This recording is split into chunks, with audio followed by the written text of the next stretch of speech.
When we arrive in Portsmouth, I tell Meg, we are newly wed. Volunteers to the Marines were welcome. Thomas had inquired about my passage as a free settler to the colony, but I must pay, and I do not have the means. There is another solution. I do not say it aloud. Not yet. Families of Marines are accepted. We need to marry. Thomas and I are steadfast friends, like family. When I propose my plan, Thomas is unsettled. His father has died. His mother, a modest and devout widow of Folkestone. With my careful persuasion and no other options, Thomas agrees. At his mother's urging, we marry at St. Ainsworth. It is December. It is snowing. A single bell. Crunching footfall. I glance behind. Tracks, both his and mine. It is the week before we leave for Portsmouth. My parents are accustomed to my ways, surprised perhaps that Eliza Swift has traded some of her freedom and no more a spinster. Thomas's mother is crying. I search her eyes for a glimmer of joy. Our adventure begins. There's so many ships in the port. There's a hustle of wheels and trolleys, horses shouting, pulling and loading as supplies are carted, orders placed and plans made for a large fleet leaving at the end of winter.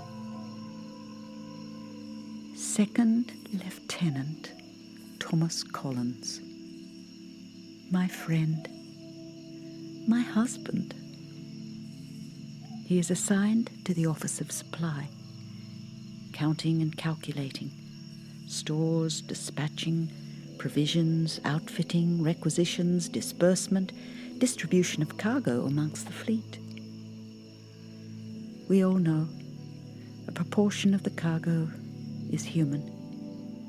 Many hundreds of men and women, surplus to our needs, shackled, languishing, stagnating in overcrowded prisons and stinking damp hulks up and down the coast.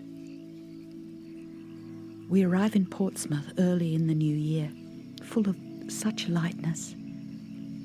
New lives ahead. An unlikely couple, bound together in ideas. Thomas is shy. We have never shared a bed. On our second day, I see him from our window in the street below. He is dressed in his uniform, proud, handsome. Something in me shifts. I've always respected him. Now I want to touch him, show him something new. My lifelong friend, this young soldier, handsome stranger. My body turns for him. My heart jumps. I hear his boots on the stairs, climbing to our room. He opens the door, steps inside. He smiles and stands to attention. I too smile. We stand there, no words. My body stirs again, awakened.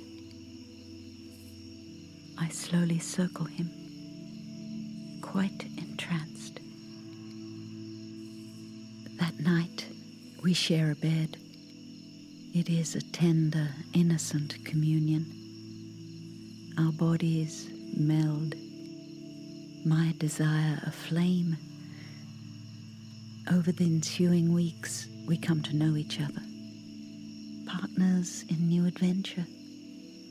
He remains shy, unsure, but loving. He allows me to lead. There are times when I am surprised at my boldness, instinctive.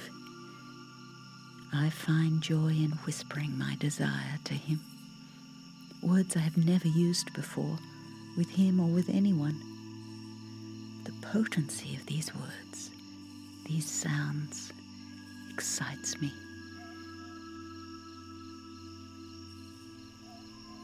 Visceral and erotic, secret charms, casting spells for our love. I wrap my mouth around them and taste their power. Our private language, bold, earthy, ethereal. Dancing with power in the language of Eros, I float and fly. Flipping and turning and dancing my new language, words I can own. Strong, proud, fierce, free. Thomas is mostly silent, led by my whispers, but his courage rises time and time again to my touch, my soft mouth, my gentle hands, my body melting for him.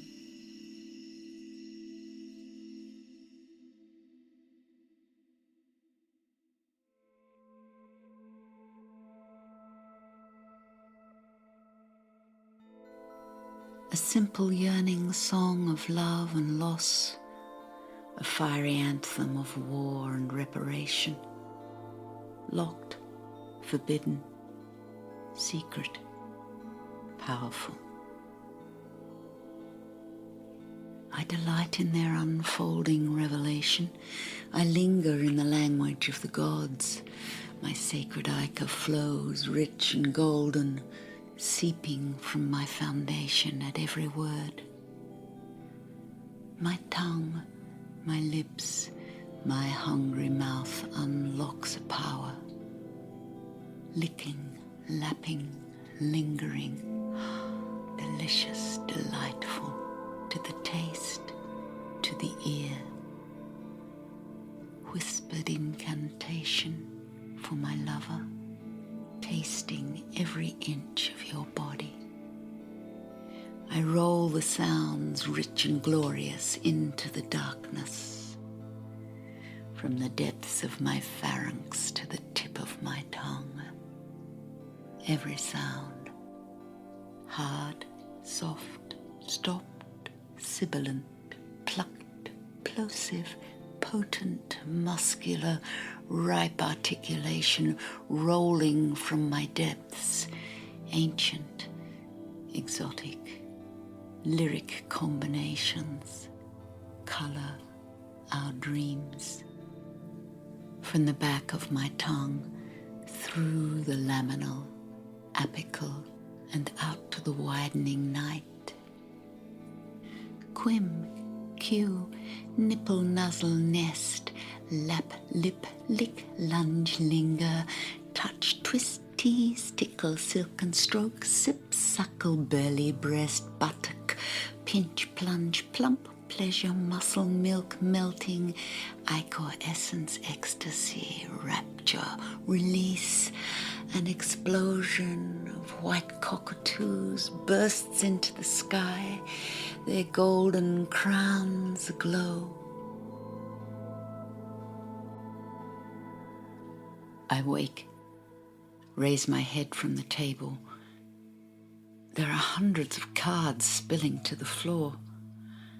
The candle flickers and dies. I must sleep. There is so much work to do. I must write the words. I must transcribe. I must write. I must write. I must sleep.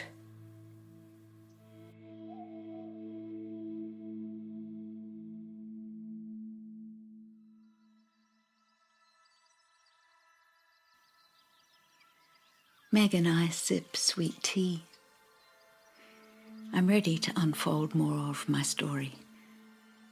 Slowly, I remember that Saturday morning in Portsmouth, lying in our bed, The morning grey is leaking light into our room.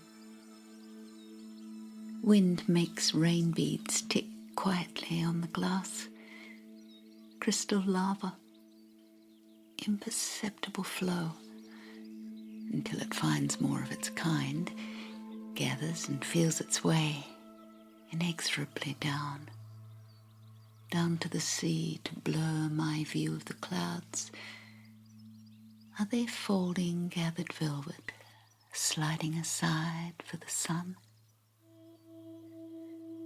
I'm serene, suspended, sighing, dreamy from our evening's pleasure. I turn to watch his sleeping face. But Thomas is awake, his gaze fixed above. I am so hungry for his skin, his scent, the soft line of hair from belly and on down. I need to taste him. It would break this morning's spell. I cannot resist. I whisper urging words into his ear. Rounded lips smack, rolling tongue, catching, clicking, soft aspirations of desire. My fingertips dance along his body. I'm playing, I'm petulant, I'm quietly exhorting. Thomas rolls out of bed. I see him begin to dress. I reach for him. I kneel on the bed, swaying and dancing for him. Come to me, soldier, I laugh. Come now, kiss your queen. I take his hand and place it on my breast. He slips from my grip and looks discomposed. I'm sorry, I must dress, he stammers. I need to purchase paper and notebooks for the voyage.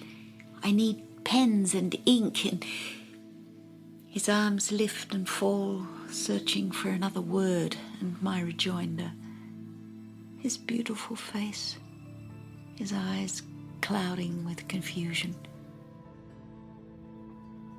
I must write, Eliza, on the voyage. I will keep a journal, a record of everything. You must understand, I will write of our adventure. He smiles expectantly, wanting me to agree with him, to rejoice in his idea. No, stay a moment with me. Kiss me, Thomas. Don't leave yet. I must go. I need these things. I'm sorry, I must. Come and kiss your queen, I sing. He pulls on his uniform, turns at the door, and touches his lips. He throws me a kiss, a nervous salute, and leaves. I hear his boots hurrying down the wooden stairs, 2 at a time. I fall back on the pillow and wonder if tomorrow the sky will be blue when we turn and farewell Portsmouth at first light. Our luggage is packed, unlatched, waiting, just like my body.